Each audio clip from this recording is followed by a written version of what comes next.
C'est l'heure de recevoir l'invité de la matinale et ce matin, je reçois Omar Dahbi, directeur central des rédactions et de contenu de Média TV. Bonjour. Bonjour. Alors, on va parler ce matin des derniers développements concernant le Sahara donc marocain. On l'a vu dans le cadre de ce flash d'information. Les commissions parlementaires des affaires étrangères des deux chambres du Parlement ont tenu une réunion conjointe hier consacrée à ces derniers développements.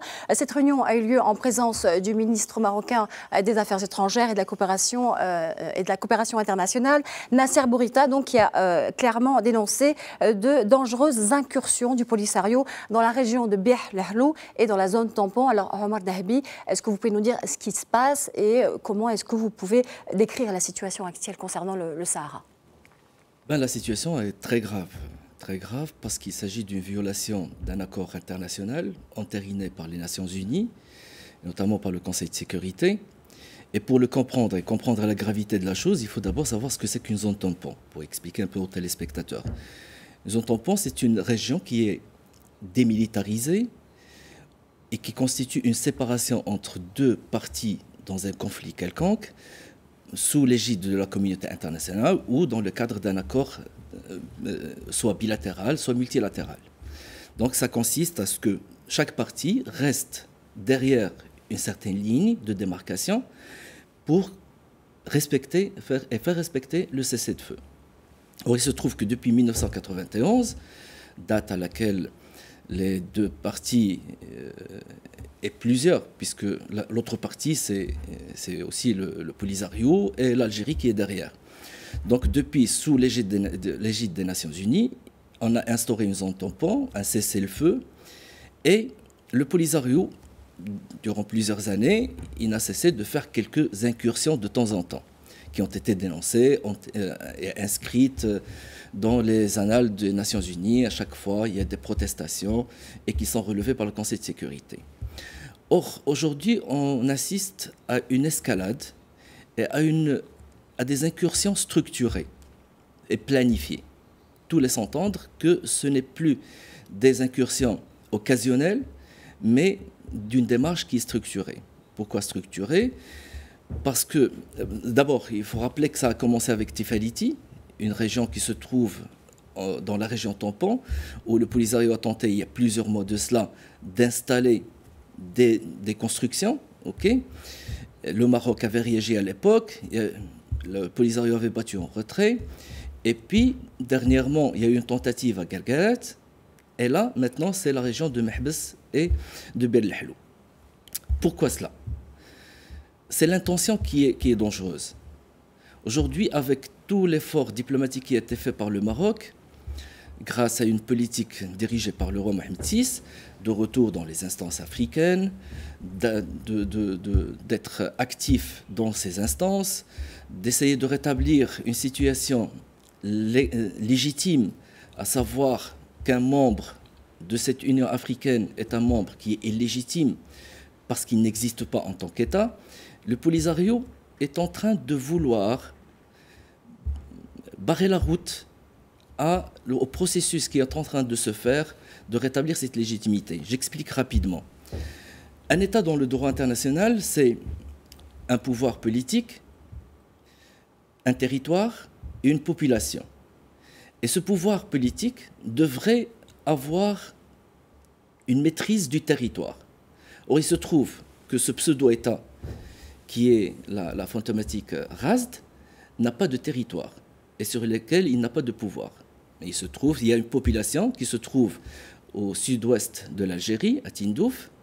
Il y a un pouvoir qui n'est pas légitime, même dans les camps de Tindouf, ça c'est un autre sujet, mais il a besoin d'un territoire pour maintenir sa situation au sein de l'instance africaine et autres.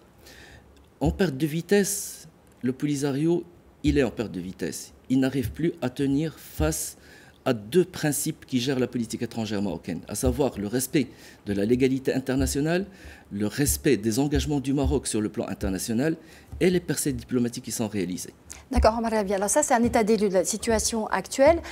Côté marocain, Saad El Othmani a rencontré tous les partis marocains du pays, que ce soit de droite comme de gauche. Comment est-ce que vous interprétez cette consultation tout azimut du chef du gouvernement marocain? C'est très simple, Nadia. Le fait de réunir les partis politiques par le chef du gouvernement, de réunir les deux chambres du Parlement, est un message plus à l'international que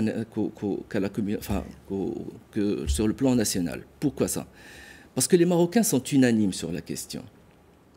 La cause du Sahara marocain est une cause de tous les Marocains, quelle que soit leur tendance politique. Toutefois, le monde est en train de changer, les décideurs changent. Et il y a des gens qui arrivent parfois au pouvoir et qui ne savent pas encore quelle est la force de l'unanimité marocaine autour de cette question. Et il était temps, suite à ces provocations, de redire encore une fois à la communauté internationale que le Maroc s'attache à cette question avec toutes ses composantes.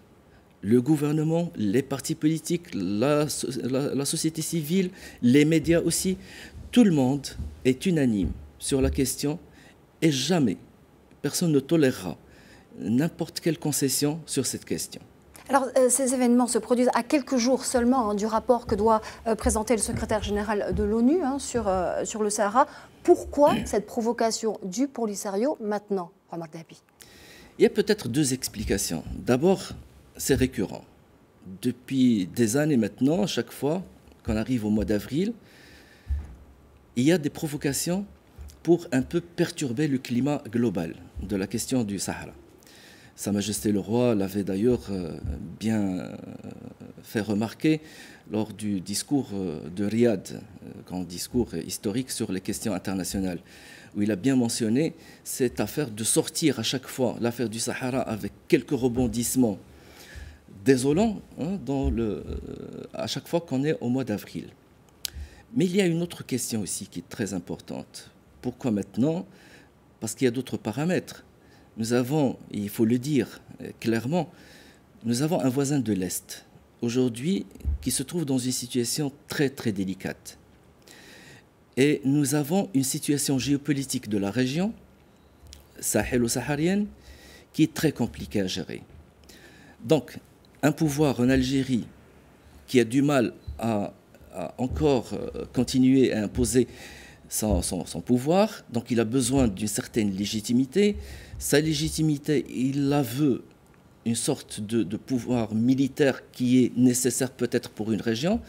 Donc, une déstabilisation de la région pourrait peut-être servir les intérêts de ce voisin. Donc, il y a convergence d'intérêts des adversaires de la question du Sahara marocain pour un peu envenimer le climat et créer des perturbations dans cette région. Alors oui, parmi les derniers développements dans ce dossier, il y a cette lettre du représentant permanent au Maroc aux Nations Unies, au président du Conseil de sécurité, lettre dans laquelle Omar Hillel donc fait une claire mise en garde. Il dit, c'est très clair, que le déplacement de toute structure civile, militaire, administrative ou de quelque nature que ce soit vers l'est du dispositif de sécurité au Sahara marocain constitue un casus belli.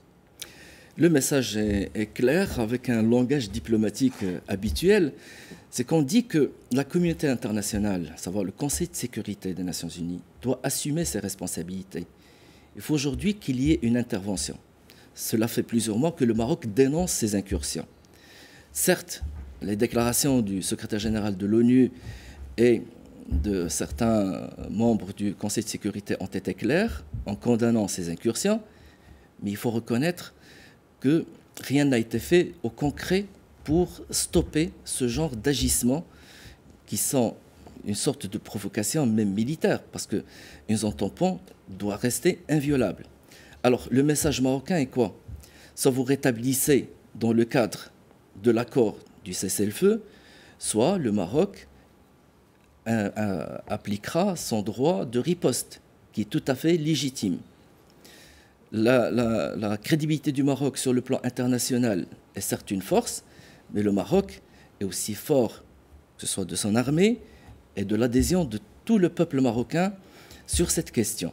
Donc, tout est possible et le message est clair. Tout est possible et le message est clair. Merci Omar Dahbi pour ce décryptage sur la situation actuelle du Sahara marocain.